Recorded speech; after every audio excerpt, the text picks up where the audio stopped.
Hey there, you're welcome to MUMZIBAH Talks. I am MUMZIBAH, a coach of children, youth, and family living. Thank you for joining me once more. It's good to have you with me. So, today I'll be coaching us on this podcast titled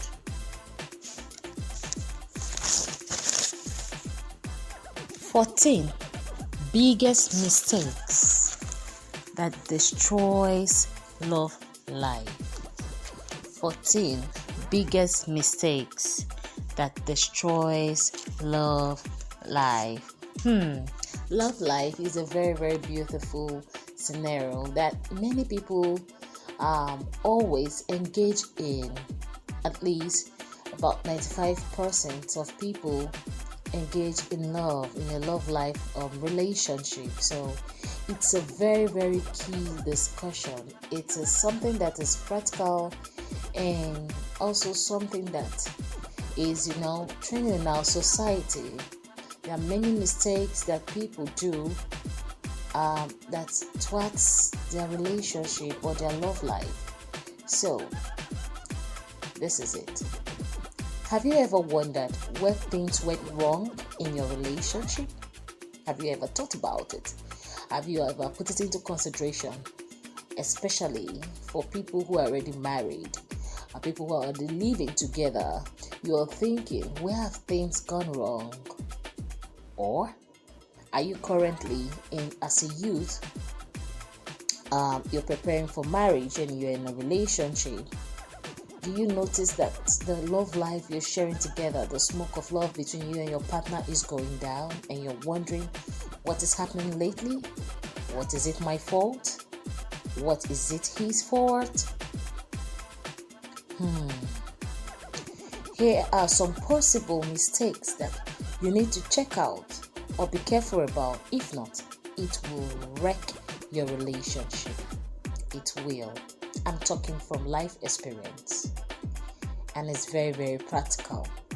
So follow me quickly as I'll be bringing you few of these mistakes that you need to be aware of to have a good and perfect love life. Number one, not spending great time together. Not spending great time together. Not spending great time together is something that people, most people, they do involuntarily. It's not really an action they plan for.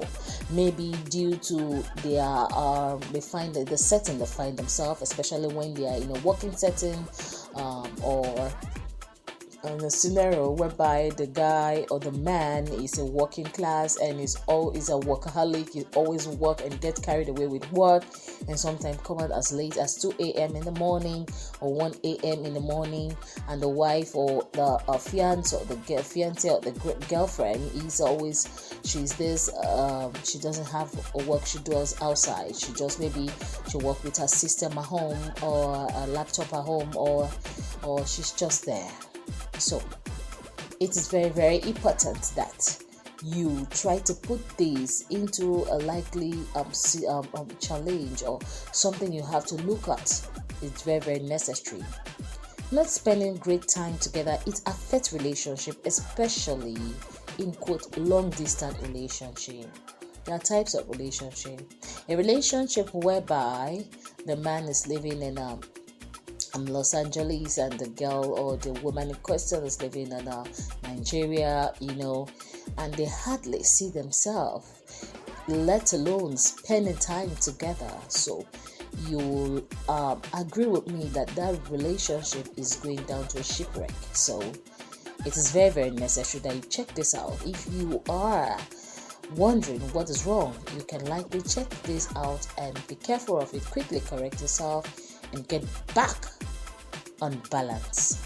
So number 2 is living a fake persona living a fake personnel. You see, many people, they have different personnel. Online, they're having a separate personnel, and physically, when you meet them, they are having another personnel. It is very, very, very bad. Especially people who engage in online dating, and they tend to fake people. They take other people's pictures and put it there on their DMs and DP. Before you know what is happening, they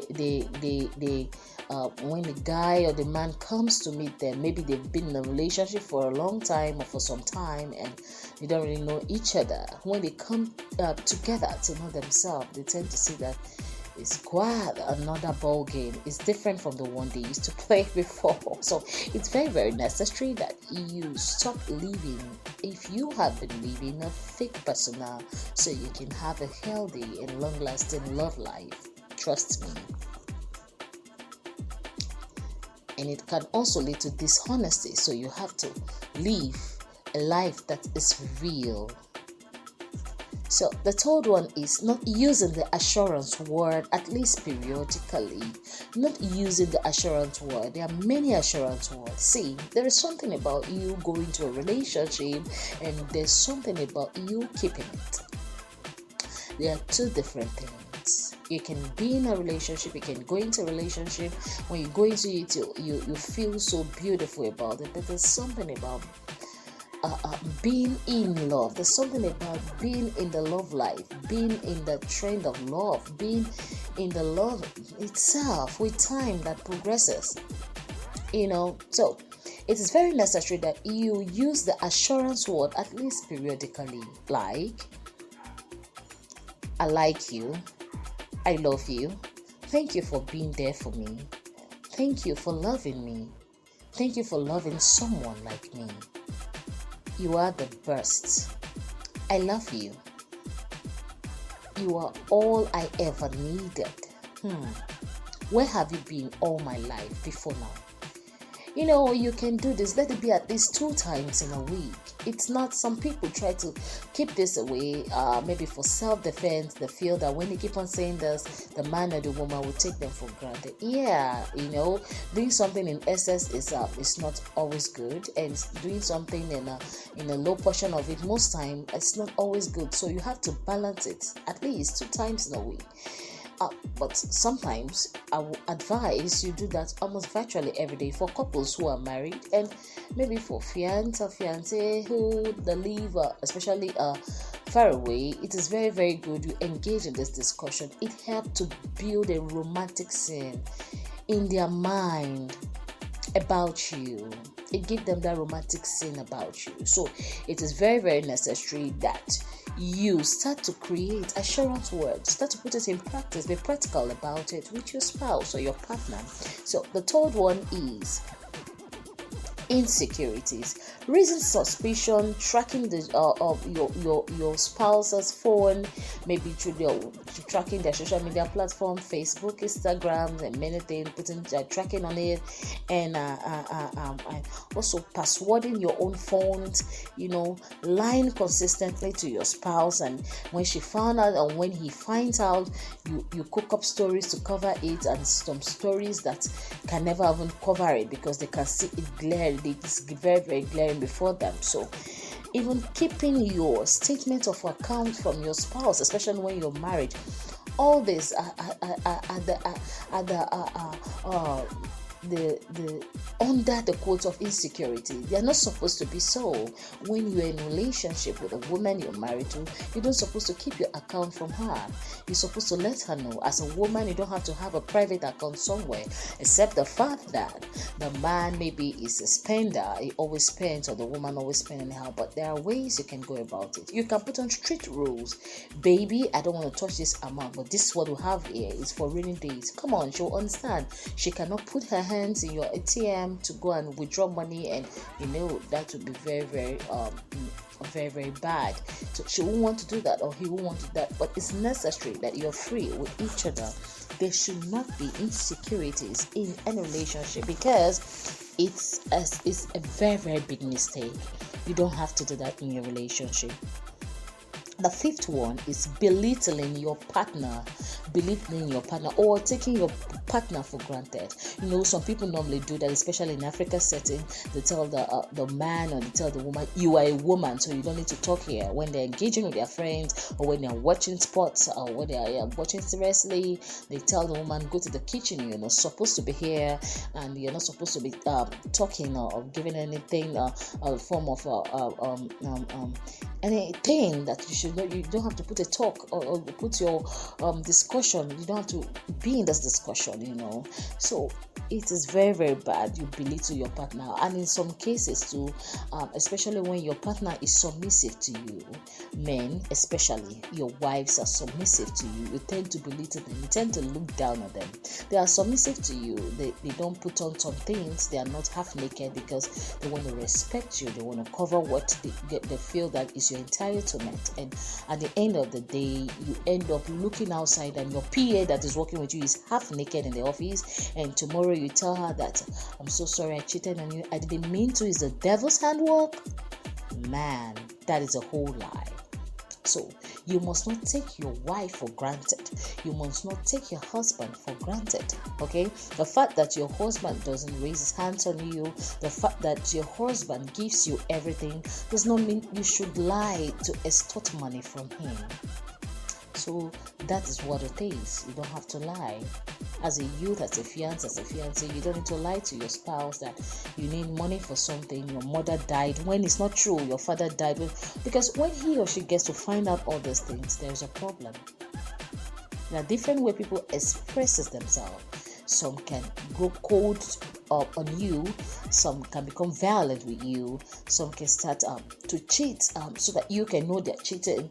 And some people can start to hide some things from you. So it is very, very necessary that you don't take your partner for granted. And the sixth one is engaging in a military or authoritative relationship, or domineering relationship, or one-sided military relationship is not very, very good, where only the man is the one that gives orders, is the one that makes decisions, is the one that raises up discussions.